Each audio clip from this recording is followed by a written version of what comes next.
Don't move, Emma whispered. If this breaks, I'm blaming you. I froze beside her, one hand gripping the wooden frame we had just finished assembling.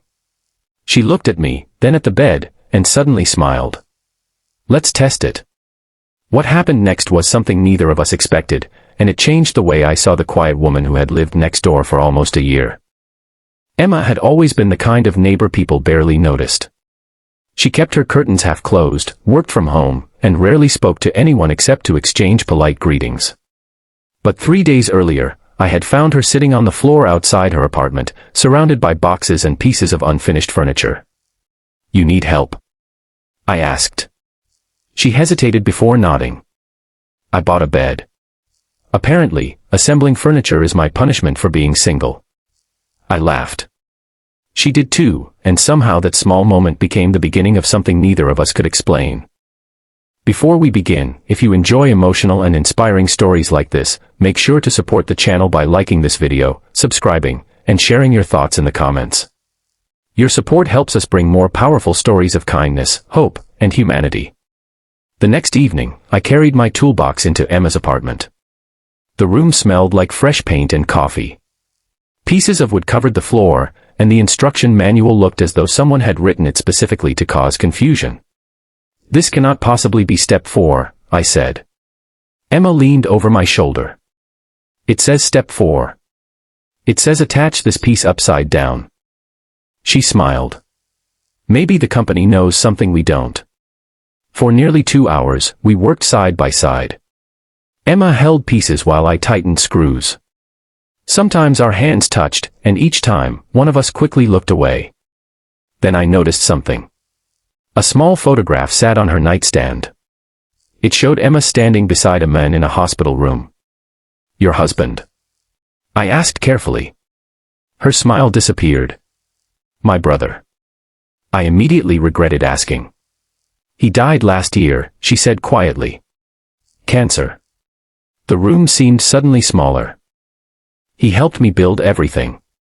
Shelves, tables, even that terrible kitchen cabinet. After he died, I realized how much I depended on him.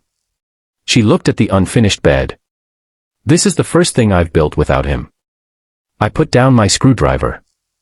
Then you're not doing it alone. She looked at me for several seconds, and something softened in her expression. Thank you.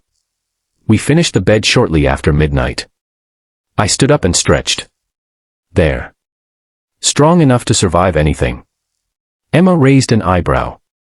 Anything. Almost anything. She suddenly grabbed my wrist. Then let's test it. Before I could respond, she pulled me down onto the mattress. I landed beside her, completely stunned. For a moment, neither of us spoke. Then the bed creaked loudly. Emma burst into laughter. Oh no. I laughed too. You broke it. I did not. The laughter slowly faded. We were still sitting close together. Emma looked down at her hands. I'm sorry. For what? For making this awkward. It isn't awkward. She looked at me. It is for me. I waited.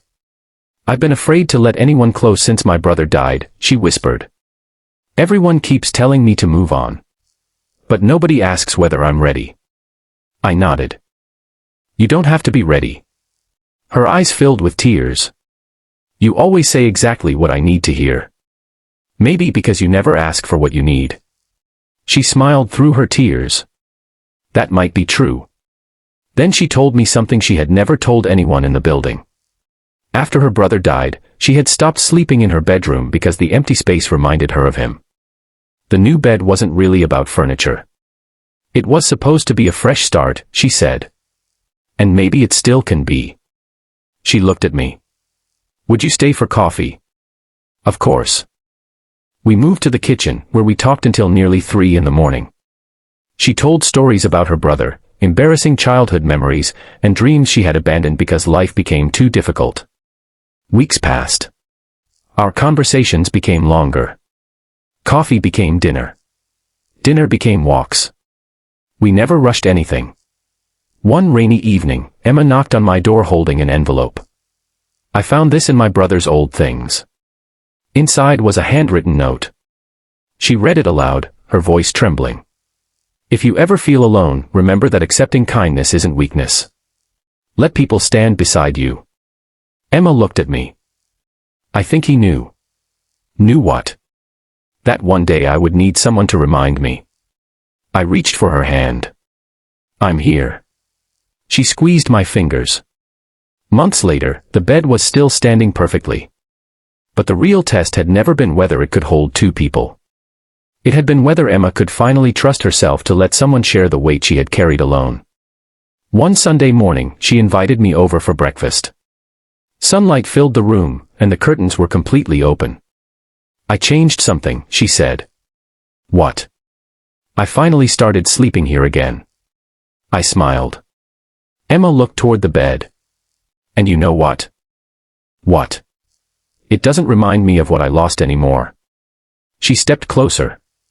It reminds me of what I found. I didn't need to ask what she meant. She hugged me, and for the first time, there was no hesitation. Sometimes, the strongest things aren't built from wood, nails, or screws. They're built from patience, kindness, trust, and the simple decision to stay when someone is afraid to ask you to. If this story touched your heart, share your thoughts or your own experience of kindness in the comments. And if you believe everyone deserves someone who will stand beside them when life becomes difficult, like this video and subscribe for more stories about kindness, hope, courage, compassion, and humanity.